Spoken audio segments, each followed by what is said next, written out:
Now, what I'm going to do from this perspective is I'm going to be able to switch things up.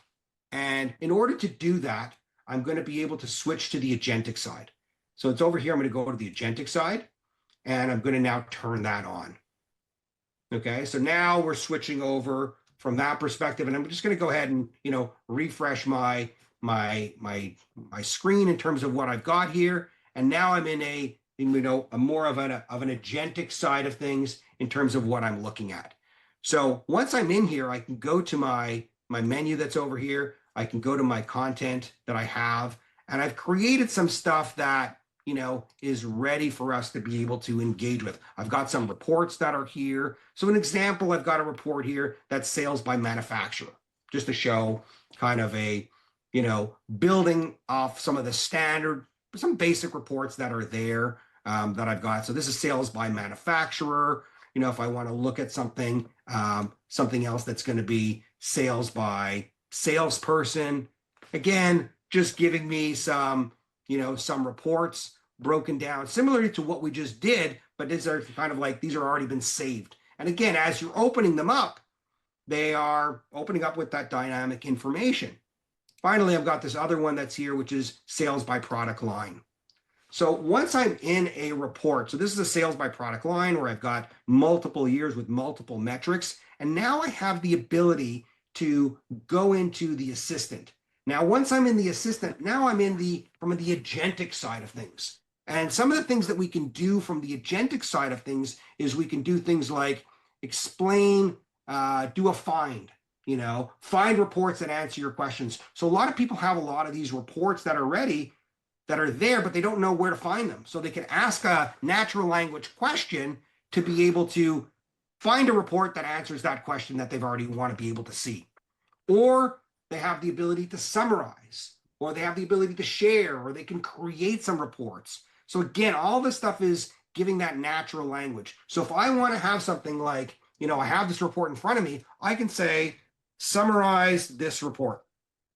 I type in summarize this report. I go ahead and ask the question. And what it's going to do is it's going to look at the report that I have, and it's going to summarize it from an AI perspective in terms of what we're looking at. So you can see here now we've got an executive overview based on the report that's here. It's saying the company's sales and profit have shown significant increases from 2023 to 2024. And again, giving us some key findings as well as some recommendations from an AI perspective. Now, if I like this report, I can now take this. I can say, you know what? I'd like this report. I want to share this with somebody. So I can say, share, this report to, let's say, Corey at NewIntelligence.ca. I go ahead and put that in. And what will happen is it will then take this report and send it to me automatically. So again, giving me that ability to kind of look at that and use that however I see fit.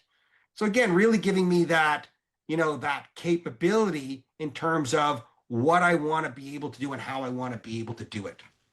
I can even take it from the perspective of, if I want to be able to create a report. So I can even do that from a natural language question.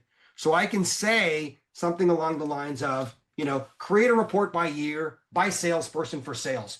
So you can type in those natural language questions. And once you put that question in, what it's going to do is it's going to start asking you some prompts in terms of, well, what do you want? What source are you working with?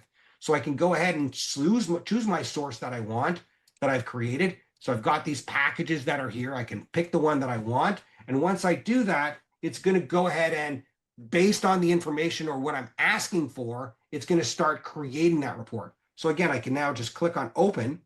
And again, it will give me the starting point of a report that I've asked for. And again, continue, if I want to look at this, I have the ability to see what that information is. And again, there's that report. And now I can continue to work with it and start bringing in additional information as I see fit. So if I want to be able to look at this and say, you know what, I want also product line, I can bring that into the report. And again, it'll start giving me what I want. And then again, just take that and say, you know what, I like this report. I'm going to have this, as another report that I want in my reports area. I'm going to say a scary report by rep. I have that the way I want. If I type scary correctly, that would be perfect. And then I go ahead and save that. And again, once I have that in there, I obviously have the ability now to go back to this area that's here. And again, I can say the exact same thing. I can say summarize this report. And again, what it'll do is it'll look at what the information that's there and come back to me with some context in terms of what I'm looking at. So I can see here the sales data shows, what's going on for sweet plantains, a key product exceeded by this in 2024, and some key findings that are there. So again, we're taking this from a whole other level from reporting or from dashboarding to reporting to other areas, from a non-agentic side to an agentic side, again, focusing here on operations. But again, the same information can be done against the financial side of things, as well as moving things through the budgeting and forecasting side of things.